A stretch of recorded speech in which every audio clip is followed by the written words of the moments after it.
Good morning, students. Today we start our new chapter of accounts that is related with GST, goods and service tax. So, chapter number 3, Introduction to Goods and Service Tax. Goods and Service Tax (GST) is implemented in the year 2017 across the country. This is to meet economic needs of the country. Taxes are collected by the government. These taxes are categorized into two categories, direct tax and indirect tax. कोई भी country है वो country अपने पास fund collect करने के लिए, financially strong बनने के लिए, अपनी इनकम जनरेट करने के लिए, अपनी इकोनॉमिक पोजीशन को स्ट्रांग करने के लिए पब्लिक के पास से, ट्रेडर्स के पास से जो है टैक्स कलेक्ट करती है।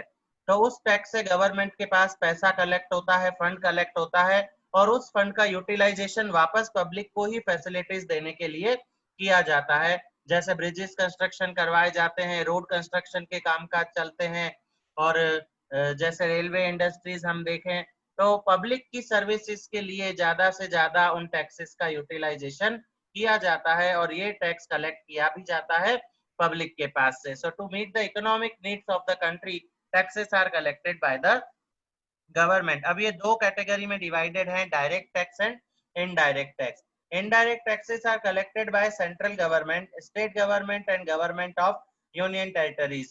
In Indian context, different type of taxes were collected by different governments.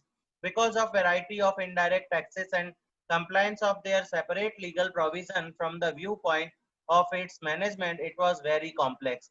An affair for governments, tax authorities and taxpayers to eliminate such type of complexities in different taxes. Instead of having different provisions of central governments, state governments and governments of union territories, new tax act is introduced with slogan of one nation one tax, that is goods and service tax GST act.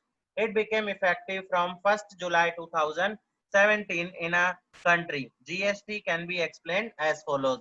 अब ये दो type के taxes हैं, direct tax and indirect taxes. जो भी indirect taxes हैं collect किए जाते हैं सेंट्रल गवर्नमेंट के थ्रू, स्टेट गवर्नमेंट के थ्रू और यूनियन टेरिटरीज के थ्रू। अब स्टेट गवर्नमेंट के अपने अलग रूल प्रोविजंस होते हैं, सेंट्रल गवर्नमेंट के अपने अलग रूल रेगुलेशन है। तो जो टैक्स पे करने वाला है उसके लिए टैक्स का कैलकुलेशन करना बहुत ज्यादा डिफिकल्ट और कॉम्प्लिकेटेड हो जाता है। तो इन कॉम्प्लिकेशंस को दूर करने के लिए एक जो है नया एक्ट पास किया गया, उसको बोला गया वन नेशन वन टैक्स, जिसको हम जानते हैं जीएसटी के नाम से। जीएसटी जो है शुरू हुआ था 1 जुलाई 2017 से और गुड्स एंड सर्विस टैक्स इसको बोला जाता है। तो इसमें indirect tax and direct tax दोनों इंक्लूड हो जाते हैं और सेंट्रल गवर्नमेंट और स्टेट गवर्नमेंट दोनों इसमें इन्वॉल्व होती है।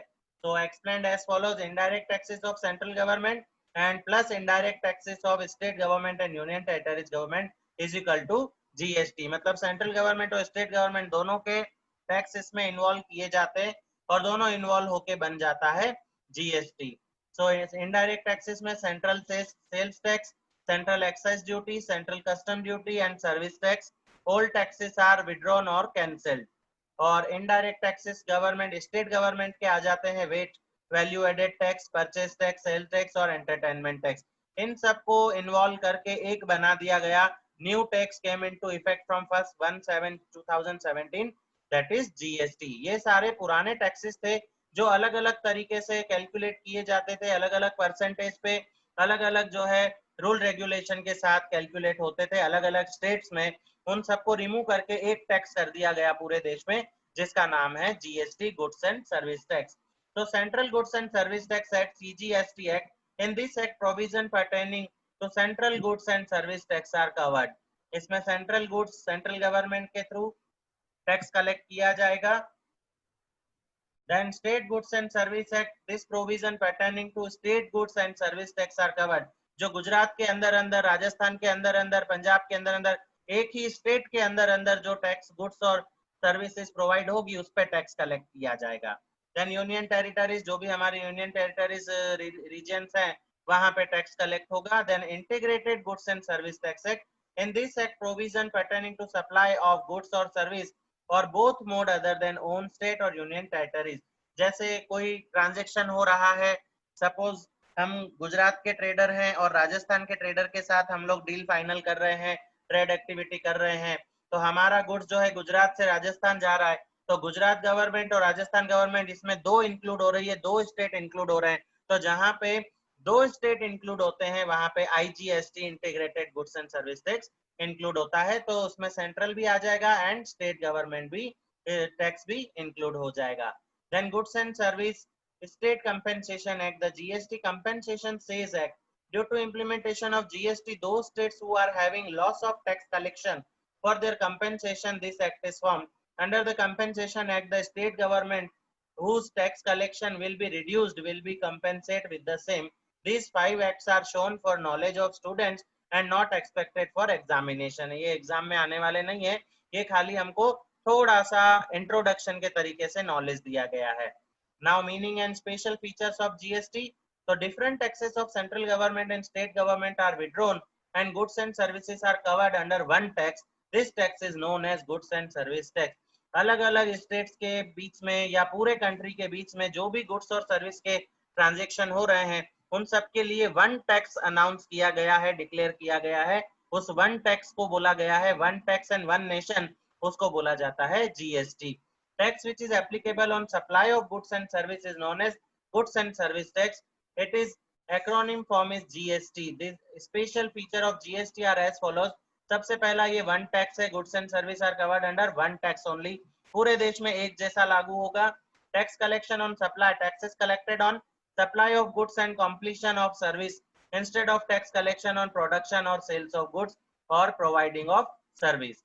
Then GST council, entire operations and regulations of GST are done through GST Council. Each state has representation in GST Council.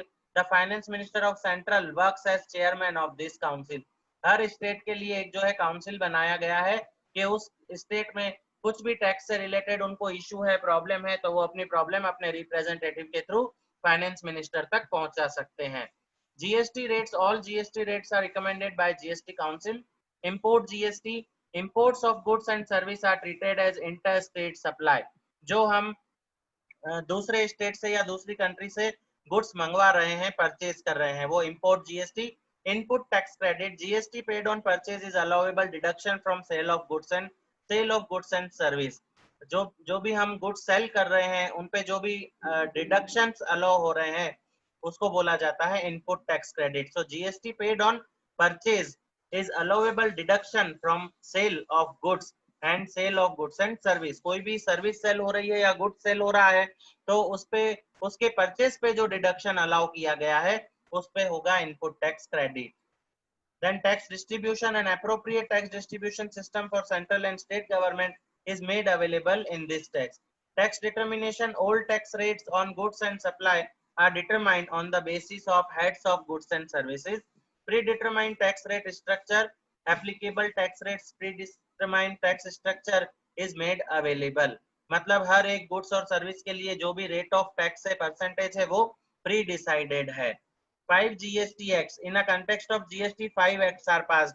इसमें 5 एक्ट्स पास किए गए जो अभी हमने ऊपर पढ़े थे, जो एग्जाम में आने वाले नहीं है लेकिन हमारे इंट्रोडक्शन के लिए बुक में दिए गए हैं, जो स्टार्टिंग में इंट्रोडक्शन के बाद हमने अभी डिस्कस किए थे। Then uniformity, GST laws, rules, procedure and rates of taxes are similar across the country.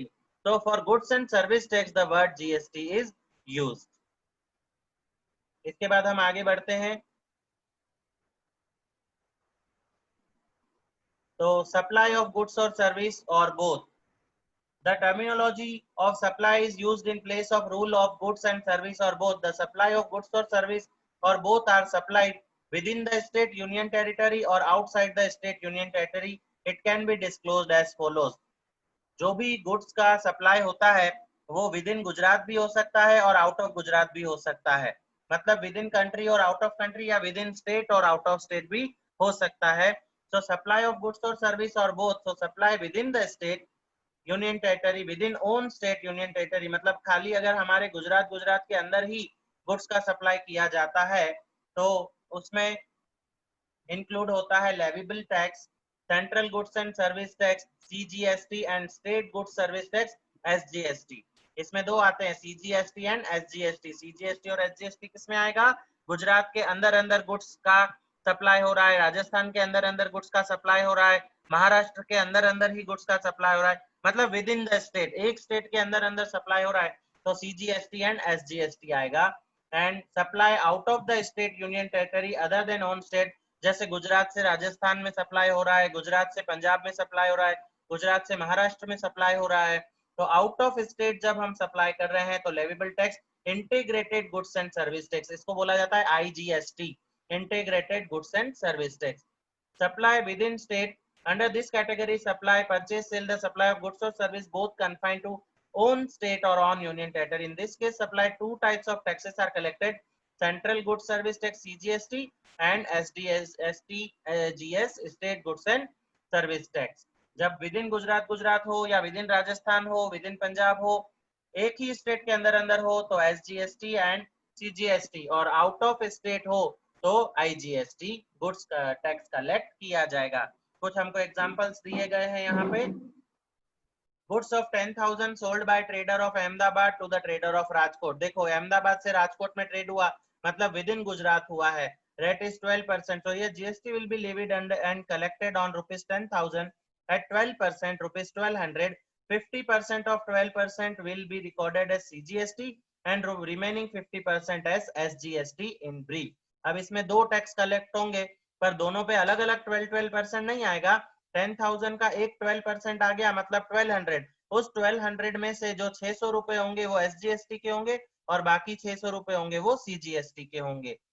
तो rupees 600 6% of 10,000 known as CGST and rupees 600 6% of 10,000 known as SGST।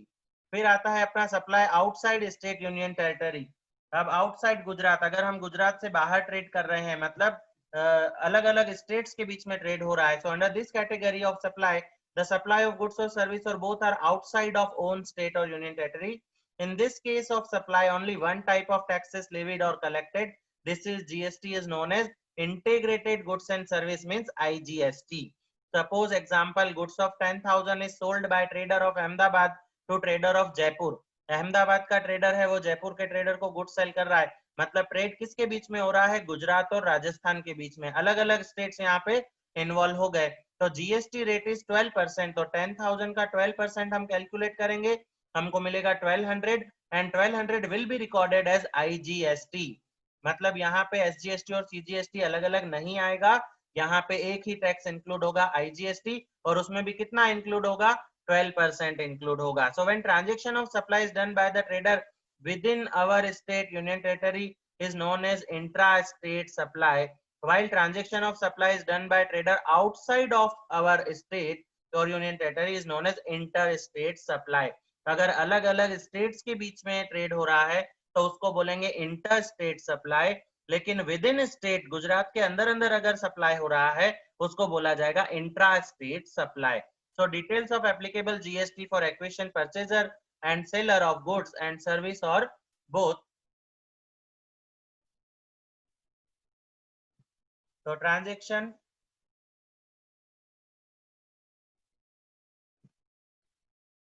Acquisition purchase of goods और service both, तो supply with in our state तो input CGST and input SGST, और अगर union territory है तो UT GST, और supply outside the state Gujarat के बाहर है और हमने परचेस किया है तो वहां पे आएगा इनपुट IGST। जब परचेस करेंगे तो इनपुट वर्ड यूज होगा, सेल करेंगे तो आउटपुट वर्ड यूज होगा। इनपुट अगर गुजरात के अंदर अंदर है तो दो इनपुट आएंगे, input CGST and input SGST, और अगर गुजरात के बाहर परचेज हो रहा है तो इनपुट IGST आएगा। सेम हम जो है अप्लाई करेंगे सेल में भी। सेल में क्या होगा, इनपुट के प्लेस पे आउटपुट आ जाएगा। अगर गुजरात के अंदर अंदर सेल हो रहा है तो output CGST and output SGST, और अगर गुजरात के बाहर सेल हो रहा है तो आउटपुट IGST आ जाएगा।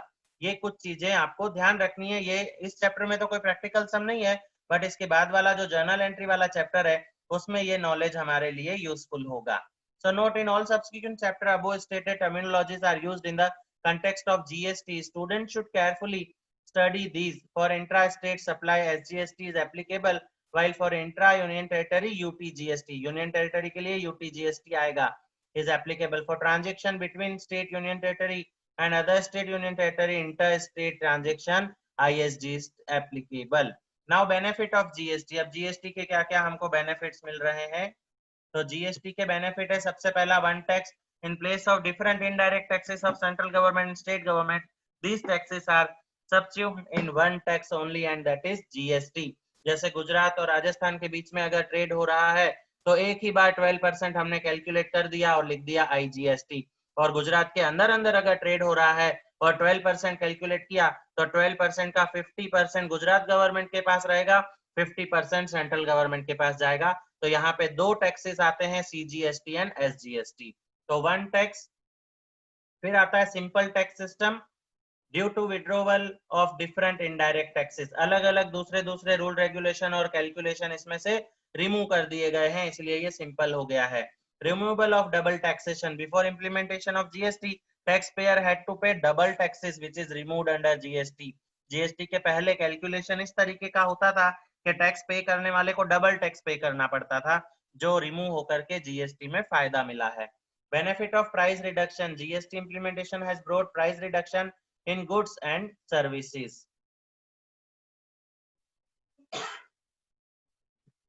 फिर बोला है uniform prices, uniform price system is emerged across the nation, मतलब पूरे इंडिया में जो रेट ऑफ जीएसटी है वो हर जगह पे कुछ कुछ प्रोडक्ट के लिए सिमिलर है, यूनिफॉर्म है। Reduction in tax evasion, there is a reduction in size of tax evasion and tax system has got success to establish transparency. Transparency कैसे है कि हर किसी को इजीली समझ में आ रहा है कि कितना कैलकुलेट हो रहा है, सेंट्रल गवर्नमेंट के पास क्या जा रहा है, स्टेट गवर्नमेंट के पास क्या जा रहा है। Input tax credit, GST paid on purchase is deducted from GST payable on sale, hence net amount of GST is payable by the taxpayer। जो जो परचेज पे कैलकुलेट किया जाता है उसको हम बोलते हैं input tax credit. Then useful for economy, economy of the nation get stable, देश को जो कंट्री को गवर्नमेंट को जो पैसा मिल रहा है कंट्री के लिए वो भी एक स्टेबल इनकम इससे जनरेट हो रही है। यूजफुल फॉर इकोनॉमी के बाद आता है balance regional development, balance development of region would take place and consequently regional imbalance would reduce. इसमें क्या था कि कोई बैकवर्ड एरियाज थे जहां से टैक्स कलेक्शन बहुत कम था, कहीं डेवलप्ड एरिया से जहां से टैक्स कलेक्शन ज्यादा अच्छा था, इम्बैलेंसिंग जो है इससे रिमूव हो गई है। और साथ साथ में जीएसटी में एक एक्ट ये भी पास किया गया है कि जहां से टैक्स कलेक्शन बहुत कम आता है वहां पे स्पेशल बेनिफिट्स दिए जा रहे हैं ताकि वहां का इंडस्ट्रियल डेवलपमेंट ज्यादा से ज्यादा हो सके। Then reduction in administrative work, there is a significant reduction in administrative work, reduction is government operation, another benefit of GST is reduction in government operations। दूसरे जो गवर्नमेंट एक्टिविटीज हैं उनमें जीएसटी की वजह से रेट्स जो है डिक्रीज किए गए हैं। Then rate of GST, goods and service are covered under one indirect tax that is known as goods and service tax, GST। So these tax rates are decided keeping in mind the nature of needs from basic needs to luxury needs। The range of GST rates is between 0% and 28%। Schedule and GST rates, अब हम देखेंगे कि GST rates किस तरीके से apply किए गए हैं। तो schedule and GST rate, schedule 1 inter state union territory supply. Inter state का मतलब जैसे गुजरात राजस्थान के बीच में, गुजरात पंजाब के बीच में, अलग अलग स्टेट्स के बीच में जो ट्रेड हो रहा है उसमें 5% है, और जो इंट्रा स्टेट होगा विद इन गुजरात के अंदर अंदर होगा तो इस 5% को 2 से डिवाइड कर दिया जाएगा तो आ जाएगा 2.5 एंड 2.5, मतलब 2 पार्ट्स में डिवाइड होके आधा स्टेट गवर्नमेंट के पास आधा सेंट्रल गवर्नमेंट के पास। और अगर इंटर स्टेट होता है, अलग अलग स्टेट्स के बीच में होता है तो एक साथ 5% कैलकुलेट हो जाएगा आईजीएसटी। शेड्यूल 2 में 12% तो 6% 6%, शेड्यूल 3 में 18% तो 9% 9%। इस तरीके से हर जगह पे जब भी एक ही स्टेट के अंदर अंदर होगा तो उसको डिवाइड बाय 2 करके कैलकुलेट किया जाएगा, और अगर वो अलग अलग स्टेट्स के बीच में कैलकुलेट होता है तो वहां आईजीएसटी कैलकुलेट होगा, वहां डिवाइड बाय 2 नहीं किया जाएगा। For special goods GST rates are 0.25% and 3%। In case of supply, 4 tax rates applicable are 5%, 12%, 18%, and 28%. So there can be periodical change in GST rate. Prevailing rates are shown at the time of preparation of this book। अब इनके हमको अलग अलग बताए गए हैं terminologies of GST. तो supply, supply के लिए वर्ड यूज होंगे purchase and sales. Input central GST, CGST. Input state GST, SGST. then input union territory GST, UTGST, input integrated GST, IGST, output central GST, CGST and output state GST SGST। Sales के लिए output use होगा और purchase के लिए input use होगा। तो यहाँ पे ये हमारा जो थर्ड चैप्टर है टैक्स वाला ये कंप्लीट होता है। इसमें आपको कोई भी डाउट है तो आप लोग पूछ सकते हो, और इसमें जो भी लॉन्ग क्वेश्चंस वगैरह हैं वो लिखने की जरूरत नहीं है, इसमें खाली 1 सेंटेंस ही हमको नोट करने हैं। तो 1 सेंटेंस आप लोगों को आपके जो है फेयर नोटबुक में नोट करने हैं, और इसके बाद हम शुरू करेंगे जर्नल एंट्री वाला चैप्टर नंबर 4।